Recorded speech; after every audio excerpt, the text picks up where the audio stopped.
Сәлеметсіздер ме, құрметті оқушылар? Бүгінгі 49 сабақтың тақырыбы өзіңді тексер. Бірінші жаттығу. Берілген сөздерден 3 сөйлем құрап жаз. Тиісті тыныс белгілерін қой. Бірінші, мына жерде бірнеше сөздер берілген. Сол сөздерден кәнекей сөйлем құрап көрейік. Бірінші, сен оқитын мектеп алыс па?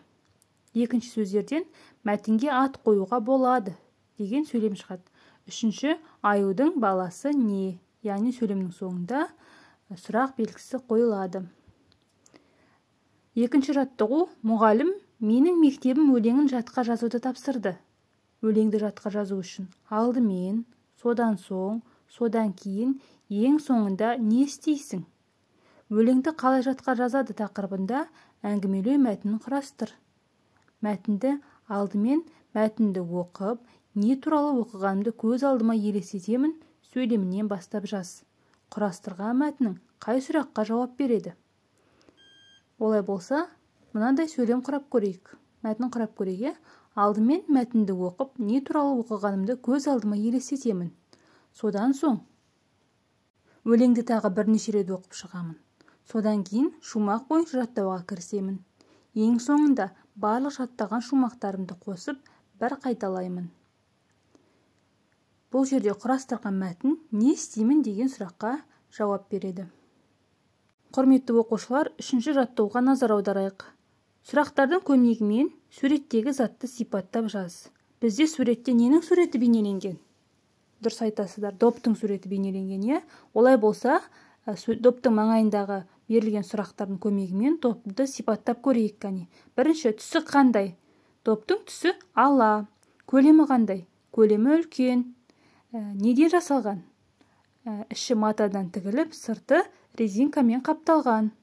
Кімдікі? Яғни бұл доп кімдікі? Бұл доп Айдостың добы. Құрметті оқушылар, төртінші жаттығуға назар аударайық. Мәтінді оқы. Біз сыныпты таза ұстаймыз. Өйткені ол біздің екінші үйіміз. Мұны балалардың бәрі жақсы түсінеді. Мәтіннің түрін анықта. Бұл мәтіннің түрі пайымдау мәтіні болып табылады. Мәтінге ат таңда. Біздің сынып болмаса біздің екінші үйіміз. Өздеріңізге қалаған тақырыпты таңдап қойсаңыздар болады. Мәтін мазмұны бойынша 2 сұрақ құрастырып жаз. Бірінші сұрақ. Сыныпты қалай ұстайсыңдар? Біз сыныпты таза ұстаймыз. Сыныпты не үшін таза ұстайсыңдар? Өйткені ол біздің екінші үйіміз. 5-ші жаттығу. Пайымдау мәтіні туралы білетініңді пайдаланып, жағдаяттан шығып көр. Медеттің інісі балабақшаға барады. Кешке Айдын ағасынан жапырақ көктемде неге жасыл, күзде неге сары болады деп сұрап қоймады. Сұрақтың жауабын таба алмаған Айдын көмекке сыныптастарын шақырды. Сенің жауабың қандай болмақ? Сұрақтың жауабын таппасаң, дереккөздерге жүгін. Өйткені көктемде жапырақтар жаңадан бүршік жарып, жетіліп шығады. Ал күзде керісінше сол жапырақтар ескіріп, өзінің жасыл түсін сары түске ауыстырып, қурап жерге түседі. Демек, жапырақ ең алғаш бүршік жарған кезде жасыл түстің беруінің себебі, өйткені жапырақтың негізгі түсі жасыл түс, яғни жаңадан бүршік жарғанда ол өзінің негізгі түсін береді, ал күз кезінде ол жапырақтың жасыл түстен басқа сары және де қызыл түсі болады. Өзінің жасыл түсіне жапырақ шешініп, өзінің сары түсін беретін болады. Ал сары түс ол, яғни жапырақтың ескіргенін білдіреді, яғни сары түстен кейін ол қурап жерге түсіп қалады.